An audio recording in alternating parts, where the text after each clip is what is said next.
Es-tu d'accord avec ceux qui pensent que si tu choisis mal ton épouse, alors tu as de très faibles chances de réussir quoi que ce soit dans la vie? Il se trouve que le choix de ton épouse, le choix de ta partenaire est un choix crucial par rapport à tout ce que tu voudras bâtir demain. N'oublie pas que c'est cette dame-là qui va grandement contribuer à former, éduquer, façonner tes enfants demain. Donc si tu négliges ce choix-là et que tu ne le fais que sur la base des critères extérieurs, alors tu vas et tu cours certainement après de très graves dangers. Je fais cette vidéo sur cette chaîne parce que tous ceux qui veulent se lancer en business doivent bien avoir conscience que un bon businessman, c'est deux choses. C'est une connaissance du business et c'est une gestion de sa vie personnelle. Il est très difficile de réussir dans le business quand on n'est qu'un bon businessman.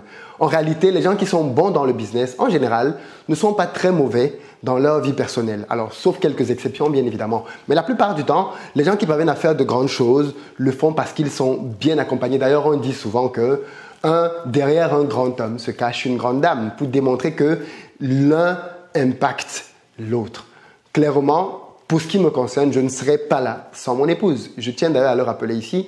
Le choix d'investir au pays est un choix qui a été dicté par ma femme. Et je veux vraiment le repréciser aujourd'hui parce que je pense que c'est important de le dire.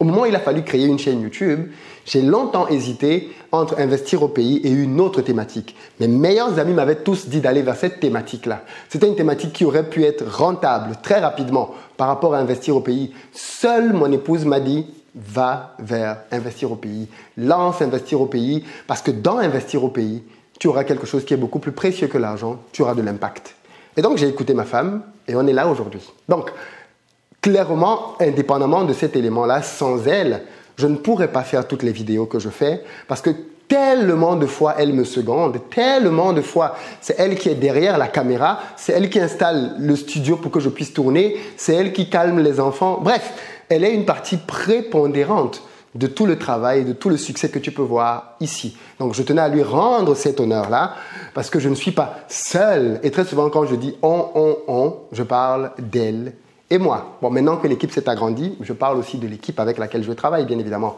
Mais tout ceci pour te dire que si tu choisis mal ton épouse, tu n'iras pas très loin. Et donc, dans cette vidéo, je me propose, en tant que frère, en tant que grand frère, en tant que même petit frère, partager avec toi ma petite expérience de la vie dans ce domaine et te parler de 13 types de femmes qu'il faut que tu fuis comme la peste. Je sais que tu es jeune, je sais que tu as peut-être envie toi aussi de bâtir quelque chose. Tu as envie de réussir et tu as envie d'aimer. Quel homme n'a pas envie d'aimer une femme et de savoir aimer d'elle? L'amour, c'est un sentiment tellement puissant. C'est bien plus qu'un sentiment, c'est vrai, mais l'amour nous porte. Et donc, c'est beau l'amour. Mais ça peut devenir un cauchemar si tu choisis la mauvaise personne. Et dans cette vidéo, je vais essayer de t'ouvrir les yeux parce que malheureusement, on dit souvent que l'amour rend aveugle, mais le mariage redonne la vue. Donc, je vais essayer de t'ouvrir les yeux avant que tu n'entres dans le mariage, surtout avec la mauvaise personne. Ceci, bien évidemment, concerne deux catégories de personnes. Ça concerne les hommes qui sont sur le point de faire un choix, le choix de se mettre en relation avec quelqu'un pour le reste de la vie. Et ça concerne bien évidemment les femmes aussi, non pas pour les cataloguer, mais pour leur dire « Sista, voilà les points qu'il faut que tu travailles de toute urgence. » Parce que tant que tu n'as pas travaillé ça, en réalité, tu n'es pas vraiment prête pour le mariage. Parce que ces points-là, ce sont de très, très, très gros points d'achoppement. Parce qu'à la base, je pense qu'aucune femme ne vient dans un mariage pour rendre un homme malheureux. Il se trouve jusqu'à là en elle les éléments qui vont détruire ce mariage-là. Et beaucoup auraient aimé entendre ce que tu vas entendre ici aujourd'hui, parce que ça aurait pu les aider à éviter tellement de problèmes par la suite.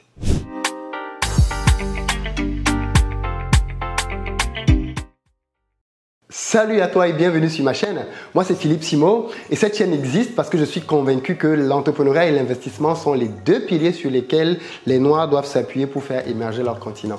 Donc, si toi aussi tu veux donner du sens à ta vie, tu veux contribuer à quelque chose de grand, de glorieux, alors fais deux choses. La première, abonne-toi à cette chaîne pour recevoir du bon contenu business qui va t'aider à te lancer, comme cette vidéo qu'on est en train de regarder. Puis la deuxième, va dans la barre de description, clique sur le lien pour recevoir gratuitement le petit livret que j'ai écrit intitulé 10 bonnes raisons de devenir entrepreneur. C'est un tout petit livret que tu lis rapidement et qui va te donner un bon mindset pour t'aider à te lancer et à réussir dans les affaires. Pour ceux qui ne l'ont pas encore fait, dépêchez-vous d'aller dans la barre de description pour réserver vos places pour nos prochaines journées de formation.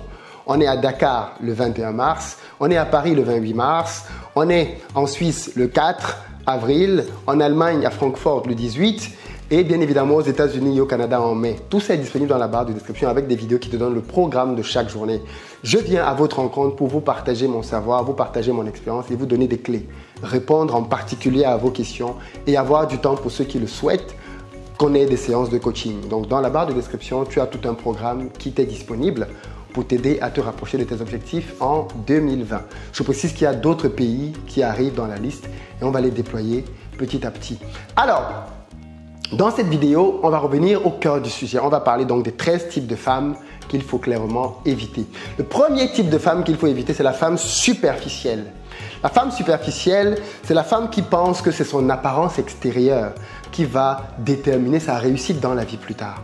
Voilà pourquoi est-ce que c'est une dame qui mise tout sur la beauté extérieure. Elle mise tout sur le make-up, elle mise tout sur les tenues, elle mise tout sur le vestimentaire. En réalité, pour cette dame-là, tout est dans la forme et rien n'est à l'intérieur. C'est une dame qui est vide, qui a une substance de raisonnement intellectuel très basse, qui ne sait pas pousser le raisonnement loin parce qu'elle ne s'est jamais documentée. Elle n'a jamais eu une autre éducation que celle de la télévision. C'est une femme qui est abrutie parce qu'elle, malheureusement, a une conception de la vie qui est juste dépassée. C'est le genre de femme qu'il faut que tu puisses fuir très très rapidement. C'est une dame pour qui il est beaucoup plus important que ce vernis soit fait plutôt que de prendre soin de son mari, prendre soin de son couple, prendre soin de sa relation, prendre soin de sa vie simplement. Quand tu tombes sur une femme superficielle, mon ami, prends tes pieds à ta tête et barre-toi. Deuxième type de femme qu'il faut que tu fuis, c'est les femmes paresseuses.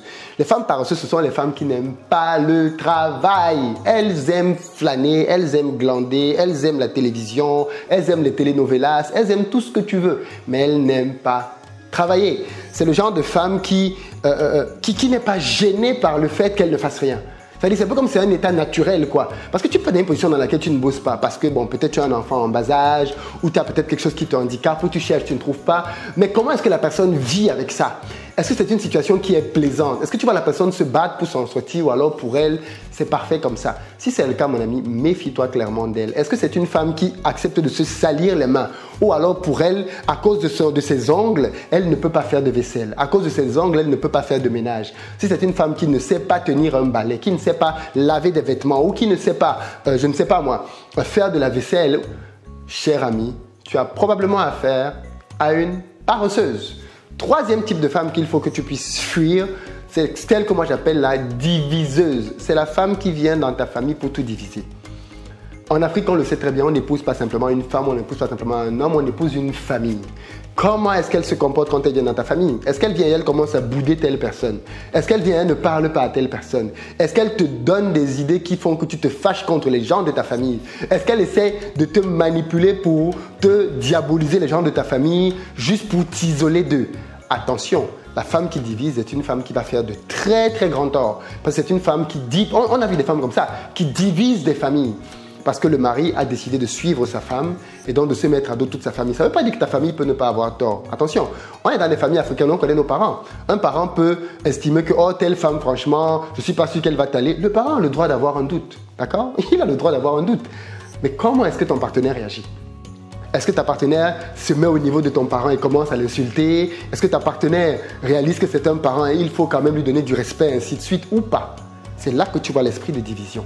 Est-ce qu'elle te dit, tu dois choisir entre moi et ta mère? Oh, come on. C'est quoi ce type de phrase? Tu vois un peu ce que je veux dire, quoi?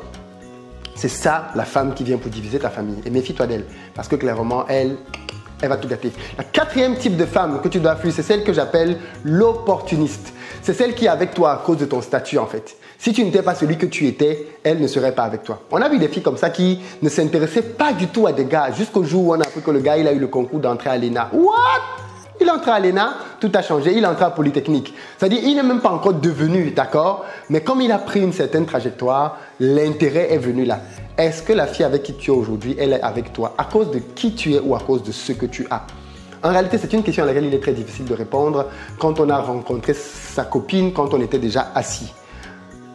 Un de mes grands frères m'avait dit un jour que le meilleur moment pour pouvoir trouver une femme, c'est quand tu es encore en études. Parce qu'en fait, en études, personne ne sait qui est, tout le monde s'en fout un peu de ça. Les gens t'évaluent par rapport à celui que tu es réellement. Or, quand tu as déjà un boulot, tu as une voiture, tu as un appartement, mon ami, que tu le veuilles ou non, les critères ne sont plus les mêmes. Donc, clairement, pose-toi la question. La femme qui est à tes côtés, là, elle est à tes côtés, pourquoi? Qu'est-ce qui fait qu'elle soit aussi proche, aussi près de toi? Un autre nom pour cette femme, c'est la matérialiste en fait. C'est la fille qui est là pour le matériel. Et le jour que ce matériel n'est plus là, elle se barre. Partage-lui tes difficultés, partage-lui tes problèmes et vois ce qu'elle va dire. Propose-lui d'aller, je ne sais pas moi, vivre en Afrique. Si tu ne vis pas en Afrique, écoute ce qu'elle va te dire. Si elle te dit, ah non, moi je ne peux pas aller là-bas, tu comprends bien que le confort de là où vous êtes est plus important que le fait d'être avec toi. Parce qu'en fait, ça je le dis et je le dis en toute transparence, la priorité dans un couple, c'est d'être ensemble. D'accord? C'est d'être ensemble. Et quand une femme t'aime, cher ami, va en Papouasie-Nouvelle-Guinée, va te suivre là-bas. Parce qu'elle t'aime. La fille qui préfère le confort de là où elle est par rapport au fait de te suivre là où tu veux aller, pour moi, c'est un indicateur de son matérialisme avancé. Elle peut te dire, pour le moment, attendons un peu que telle chose soit réglée avant d'y aller. Ok, ça on peut comprendre. Mais si elle est catégorique contre le fait qu'elle ne te suivra pas là-bas parce que c'est la pauvreté, parce que elle est en train de traduire clairement le fait qu'en réalité, c'est pas toi qui l'intéresse. Et moi, je connais des gens qui ont mis terme à des couples comme ça parce qu'ils se sont rendus compte qu'en fait, eux, ils sont africains, leur copine est peut-être blanche, mais leur copine leur dit clairement, moi, je n'irai jamais habiter en Afrique. Ok, d'accord, c'est bien, on approche. Je préfère qu'on se le dise maintenant, non? Quand on est encore tous les deux, et puis qu'on se sépare, et puis le gars s'est barré, c'est tout. Parce que la fille, dans sa projection, ne se voyait pas là en Afrique. Très bien, il n'y a pas de problème. Va faire ton chemin ailleurs. Et il a eu raison de partir. Plutôt que d'avoir 3-4 enfants et ensuite se poser la question, quoi. Là, c'est terrible. Dans tous les cas, assure-toi que ta femme, ta future femme, te suivra partout là où tu iras. 6e type de femme à fuir, c'est le type de femme qui n'ont pas de vision et n'ont pas d'ambition. Elle ne sait que dépenser. Elle ne se projette jamais. Épargne, c'est un mot qui est en chinois pour elle. Elle ne sait rien du tout de l'avenir. Tu connais la cigale et la fourmi? La cigale ayant chanté tout l'été. Tu connais pas la fable? Va regarder la fable de La Fontaine, la cigale et la fourmi. Tu vas te rendre compte qu'il y a beaucoup de femmes qui sont des cigales, en fait. Elle est juste là pour le njoka, comme on dit. Elle est juste là pour l'ambiance. Elle est juste là quand les beaux jours sont là. Dès que les jours difficiles approchent un peu, ça ne la concerne plus. Elle ne prépare pas l'avenir. Elle ne sait pas se dire, maintenant on est dans l'abondance, préparons déjà la disette. Préparons déjà le moment où on n'aura plus rien pour être prêt à ce moment-là. Si tu as une femme qui ne se projette avec toi qu'en termes de dépenses, on va dépenser ci, on va dépenser ça, qui ne pense pas à épargner, qui ne pense pas à te dire attention, ne dépense pas autant, ne dépense pas, alors tu es avec une femme un peu folle quoi, en termes de dépenses. Parce qu'une vraie femme sage, c'est une femme qui sait qu'il faut préparer l'avenir, qu'il faut économiser, qu'il faut être prêt aux éventualités qui vont arriver demain. Donc regarde de manière très proche ce point-là aussi. 6e type de femme qu'il faut que tu fuis, c'est la femme qui est irrespectueuse. Elle, c'est la femme qui te crie dessus, qui te manque de respect. Parfois même, elle peut pousser le bouchon jusqu'à le faire en public. Qu'est-ce que tu attends? Une fille qui te manque de respect. Vous n'êtes même pas encore mariés, elle te manque de respect, elle te crie dessus. Elle parle mal de toi. Elle parle mal de toi, même devant tes amis. Tu arrives parce que tu es arrivé avec du retard, elle te boude, elle te parle mal devant des gens, elle te catégorise devant les gens. Tu attends quoi? Qu'est-ce que tu attends? Toujours parce qu'elle est belle, il y a d'autres femmes belles dehors, cher ami. Clairement, c'est inacceptable. C'est inacceptable. Ce type de comportement-là, quand elle n'est même pas encore ton épouse, te laisse voir quel type de femme elle pourrait être demain. La septième catégorie de femmes, c'est le type de femme qui couche le premier soir. La fille facile, quoi. Ouais, la fille facile. Fuis les filles faciles. Si tu veux te marier, je parle de fuis les filles faciles. Parce qu'il faut juste te dire une chose. Ça, c'est pour les dames. Quand un gars couche avec toi le premier jour, il ne va pas t'accorder de considération. Il y a un principe très simple qui dit qu'on valorise ce qui nous a coûté cher, ce qu'il a été difficile d'obtenir. Quand tu vas vers un gars et que ta première compétence est écarter tes cuisses, excuse-moi, mais le gars, il te dévalorise, quoi. Il considère que, intrinsèquement, tu n'as pas beaucoup de valeur. Et il se dit toujours, mais si elle a fait ça avec moi en un soir, qu'est-ce qu'elle a fait le soir d'avant ou le mois d'avant? Clairement, c'est un signe que tu, entre guillemets, ne vaux pas grand-chose. Donc, la fille qui est prête à coucher, la fille qui n'a qu'une obsession, coucher rapidement, cher ami, méfie-toi de ça. Clairement. D'ailleurs, je vais faire ici une parenthèse qui va déplaire à beaucoup de gens. Parce qu'on aime bien dire aux Noirs, il faut que l'on revienne à notre culture. Il faut qu'on revienne à notre culture. Est-ce que vous savez quelle est la culture noire par rapport à ce sujet sur la sexualité? La culture noire, est de dire très clairement qu'un homme ne voit pas la nudité d'une femme avant qu'il ne l'épouse. Tu as bien entendu. Ce n'est pas la culture de la religion. Ça, c'est la culture noire. Dans la culture noire, et voilà pourquoi tu vas le voir, même dans les villages retirés, tu ne touches pas une femme qui n'est pas ta femme. Voilà notre culture. Mais bien évidemment, on est dans l'acceptation de la culture noire à deux variables. C'est-à-dire, quand ça nous arrange, on s'occidentalise. Quand ça ne nous arrange pas, on se revendique kémite, au TEP. Ok, eh bien cher ami, maintenant tu connais la culture noire par rapport à la chose. À toi de décider si tu veux être conforme à toi-même de la suivre. Dans la culture noire, la nudité, c'est précieux. Le sexe, c'est réservé, c'est précieux. C'est pas comme ici en Occident où on couche comme si on buvait un verre d'eau. C'est totalement différent dans la culture noire. Et pour ceux qui ne le savaient pas, sachez-le donc aujourd'hui. Et c'est aussi pour ça que vous allez voir que beaucoup de nos anciens parents bâtissaient des sociétés stables. Ok, oui, c'est vrai que la notion de l'amour n'était pas le romantisme d'aujourd'hui, mais au moins à l'époque, tu n'avais pas les enfants sans père comme tu en as aujourd'hui, tu n'avais pas des bâtards comme on en a aujourd'hui, malheureusement, tu n'avais pas tous les fléaux que tu as aujourd'hui par rapport au couple, les femmes seules qui élèvent des enfants parce que les hommes sont irresponsables, tu n'avais pas ça avant. Avant, tu goûtais, tu restais. Tu goûtes, tu restes avec elle, mon ami. Il n'y a pas de demi-mesure. Tu as goûté, c'est ta femme désormais.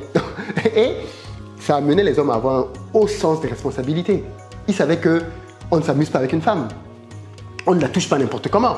On ne va pas avec elle pour goûter. Maintenant, c'est la culture occidentale qui est en train de nous dire « Oh, comme les hommes le font, les femmes aussi peuvent le faire, il n'y a pas de problème, nous aussi trompons, nous aussi couchons. » Et donc, qu'est-ce que ça fait? Ça banalise le sexe. Ça banalise l'acte sexuel, ça banalise le couple. Et voilà pourquoi d'ailleurs ici, de plus en plus en Occident, tu as des couples qui se séparent, des familles monoparentales qui se multiplient et des enfants qui naissent dans ces contextes-là de plus en plus parce que se séparer est devenu tellement simple puisque les gens n'ont plus aucune notion de l'engagement.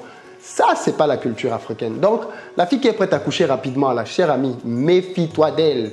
Méfie-toi d'elle. Donc, du coup, chère sœur qui m'écoutez, fermez les pieds, fermez les jambes.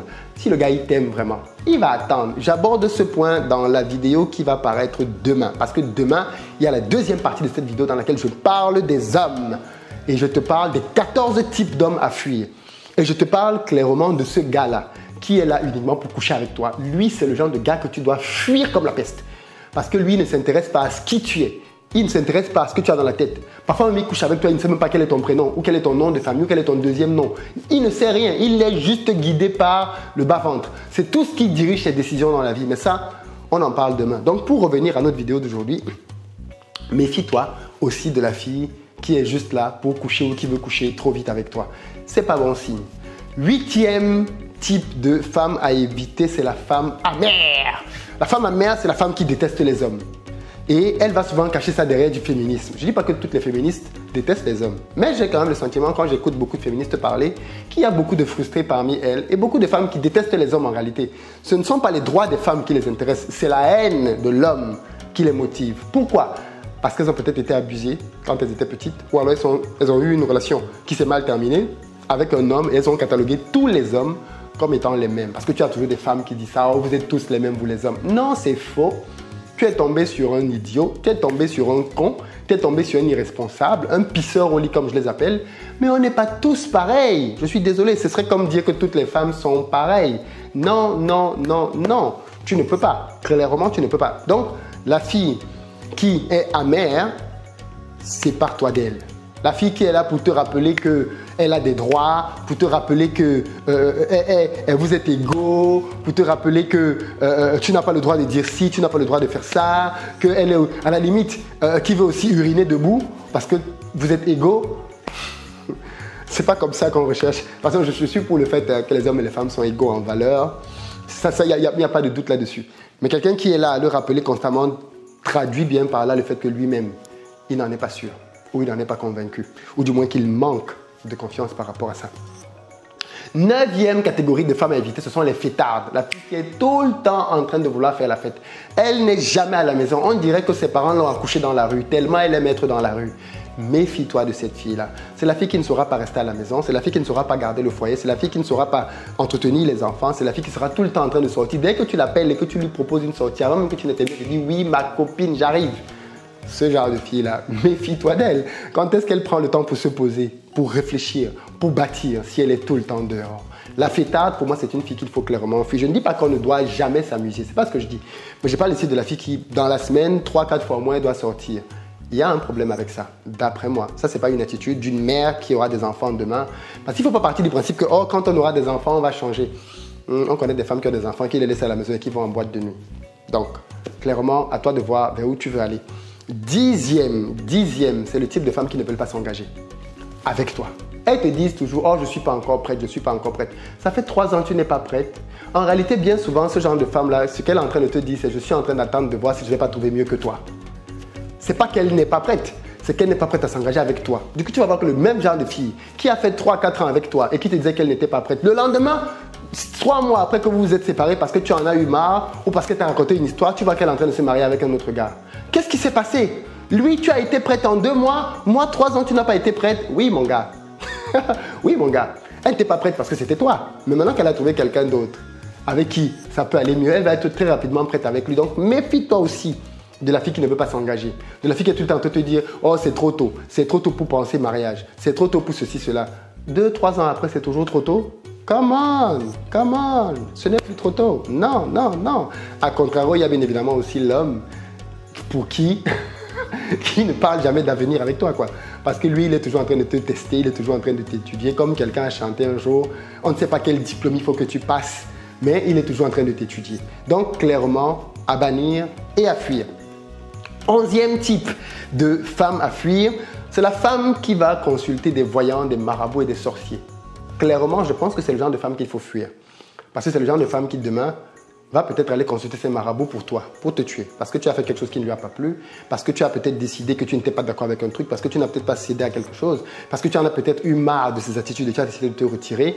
Elle va aller voir les marabouts pour qu'on te tue. Donc, méfie-toi du type de femmes qui font recours à ce genre de magie occulte dans leur vie quotidienne.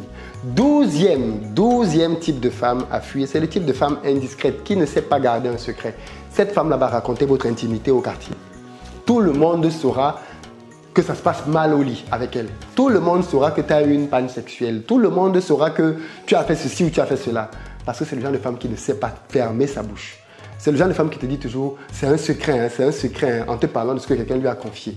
Fais très attention à ce genre de femme-là, parce que demain, le jour où ça ne va pas bien se passer, toi-même, ce que vous aviez ensemble, ce sera dans la rue, cher ami. 13e type de femme et dernier type de femme à fuir comme la peste, c'est le type de femme désespérée. Pour moi, une femme désespérée, c'est une femme qui te rencontre aujourd'hui et qui 2 jours après te dit que vous vous mariez quand. Elle connaît même déjà les prénoms des enfants. Elle te dit, oh, si c'est un garçon, il va s'appeler tel. C'est-à-dire, c'est la fille qui se projette beaucoup trop rapidement, quoi. Ça traduit une insécurité énorme. Elle ne veut même pas te connaître. Elle ne sait même pas réellement qui tu es. Elle veut juste déjà se marier, avoir des bébés. Oh, come on! Ça, c'est le genre de femme aussi qu'il faut clairement fuir parce qu'elle a un problème réel à l'intérieur d'elle-même. L'idée ici, c'est simplement de dire que l'homme n'est pas le médecin de la femme. Tu ne viens pas avec une femme pour la guérir. Tu ne viens pas avec une femme pour la changer. Tu ne parviens déjà pas à te changer toi-même facilement. Tu vas aller prendre sur toi de changer quelqu'un d'autre. Tu vas être complètement déçu dans cette aventure-là. Sois toi-même, sois fidèle à toi-même, à tes valeurs. Travaille par rapport à ce que tu crois être juste et réellement. Mais sors-toi de la tête complètement que tu vas aller changer une femme. Ce type de femmes dont j'ai parlé ici sont des femmes fatales, des femmes dangereuses. Il y a encore d'autres femmes dont je n'ai pas parlé. La femme séductrice, qui est tout le temps en train d'aguicher d'autres hommes, la femme qui trompe, on n'en a pas parlé. Il y a beaucoup d'autres types de femmes. Dans les commentaires, je veux que tu me dises, toi, quelles sont les femmes auxquelles tu penses, les femmes dangereuses dont je n'ai peut-être pas parlé et dont il faut clairement se méfier. Attention, on est ici dans le cadre et le contexte de quelqu'un qui a des ambitions et qui veut créer un business. Et donc, les femmes dont j'ai parlé ici, ce sont les catégories de femmes qui ne sont pas compatibles à ça. Mais il n'est pas question de dire que la femme doit être parfaite ou qu'elle doit tout bien remplir. La question, c'est de voir un défaut, un vice. À quel point est-ce que l'on l'a? Est-ce qu'on travaille pour le changer? Est-ce qu'on en est conscient ou alors on est fier d'être comme ça? Parce qu'il y a des femmes qui sont fières d'être matérialistes, qui sont fières d'être paresseuses, qui sont fières d'être la femme qui divise, qui sont fières d'être amère, qui sont fières d'être fêtarde et tout ce que tu veux. Si la personne valorise ça comme un étendard, alors pour moi, c'est un signe très clair de ce qu'en fait, elle n'est même pas consciente de ce que pour le type de femme que tu veux, c'est un blocage. Donc, voilà un peu ce que je voulais te dire par rapport à ça. Je sais que certains peuvent ne pas être d'accord, c'est tant mieux. Dans les commentaires, on en parle. Tu me dis avec quoi tu es d'accord. Et puis, ce que j'ai peut-être oublié de préciser ici, et puis on en parle. Et puis demain, la prochaine vidéo va sortir dans laquelle on va parler des hommes, les hommes à fuir. Et spécialement ce dimanche à 17h, on va avoir notre émission en direct sur la chaîne pour aborder ces sujets-ci. Les hommes et les femmes à fuir quand on veut réussir dans la vie. Donc ce dimanche, rendez-vous sur la chaîne à 17 h bien précise pour pouvoir aborder ce sujet-là. Je compte donc sur toi pour être présent. Partage cette vidéo au maximum pour que demain, parce que c'est demain dimanche, on soit nombreux à se retrouver pour pouvoir parler de tout ceci ensemble. Si nous voulons bâtir une société forte, un continent fort, il faut que l'on bâtisse des familles fortes. Parce que quand on déstabilise la famille, on a déstabilisé la société en réalité. C'est donc un maillon important qu'il faudrait que l'on se batte pour structurer et que l'on se batte aussi pour pouvoir conserver. Je ne t'en dis pas plus et je te dis à demain.